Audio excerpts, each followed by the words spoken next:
Hurmatli tomoshabinlarimiz, assalomu alaykum. Bugun 25-aprel 2025-yil. Pishig'ishdan qilingan eski domlar bo'ladi. Ikkinchi qavatida joylashgan 3 xonalik полноценный kvartiramiz sotuvga chiqqan. Mana shu eshikdan kirib kelamiz. Prolyotda ikkita xonadon bo'ladi bunaqa domlarda. 77-seriya deydi. Katta yo'l bo'yiga joylashgan Gagarin ko'chasi bo'ladi. Xo'p. Skvazon planirovka, 3 ta xonasi mavjud. O'ng tarafda sanuzel hamda oshxona joylashgan. Chap qo'limizdan boshlaymiz.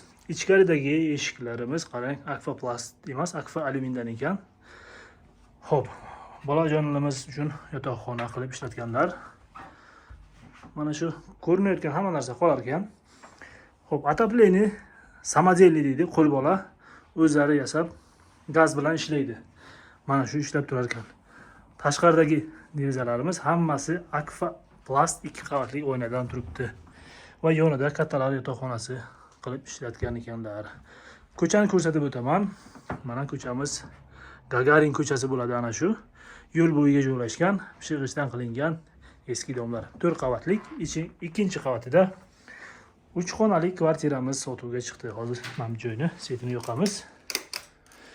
Mehmonxonamiz yumshoq mebellar qo'l ekan va 6 metrlik balkoni bor. Balkonga ovqatlanish zonasini hamda oshxonani chiqarganlar. Xo'p, sanuzelimizni ko'ramiz. Birlashgan ekan. Xo'p, o'zlari uchun sharoit qilib qo'yganlar va issiq suvimiz uchun sharoitimiz bor. Va oshxona joyi asli shu yerda bo'ladi. Bu yerda endi yuvish hamda tayyorlash zonasi qilganlar. Oshxonani, pishiriqni balkonchaga chiqarganlar. Xo'p, hozir balkonni ko'rib chiqamiz. Xo'p. Ovqat tayyorlash zonamizni shu yerda qilganlar va pishiriqlarni balkonga chiqarganlar. 6 metrlik balkoni bor dedim. Plan bo'yicha ana shunaqa bo'ladi. Kladovka bo'ladi aslida. Katta derazalari mavjud va mana shu yerda ovqatlanish zonasi. Xo'p, mana bu joyimizni ham deraza qilib va eshik qo'yib yopib qo'ysak ham bo'ladi. Va pishiriqlarni mana shu joyga chiqarganlar. Shu yerdan shu yerga eshikmi yoki pardalik qo'ysak bo'ladi, chunki hidi bu yoqqa chiqmaydi. Ana shunaqa variantimiz sotuvga chiqdi. Aytgancha 6 metrlik balkonning tagiga qonuniy hujjat bo'yicha bularni ikkinchi etajga maxsus belgilangan kladovkasi bo'lar ekan, shularga tegishli ekan.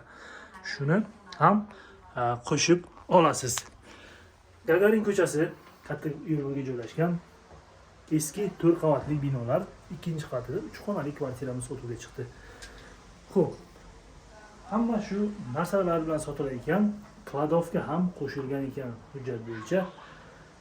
Narxini olishim gaplar, yana savdosi bor ekan. Qiziqqanlar tez aloqa chiqamiz. Videomizni kuzatishda davom eting.